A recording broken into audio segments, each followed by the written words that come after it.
impressione fa, che sensazioni dà presentare una giornata come questa, introdurre un tema come Massa che penso con tanti ospiti e tanti interpreti? Allora, intanto grazie a voi per questa significativa intervista. Io sono Lucia Vita, la conduttrice di questo evento. Per me è sempre una grande emozione e un grande onore ricevere dagli organizzatori questo incarico. È sempre, nonostante io faccia teatro, faccia cinema da tanto, è sempre ogni volta un'emozione veramente grande, perché è un evento significativo, ricco di ospiti, ricco di grandi artisti che vedremo poi in corso d'opera.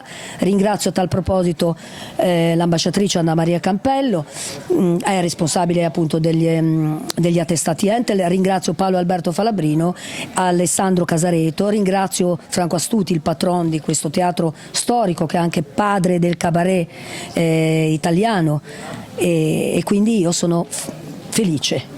E allora si può andare a presentare, no? Ma sai che pensa? Posso andare a presentare con grande emozione e grande amore per quello che faccio. Grazie.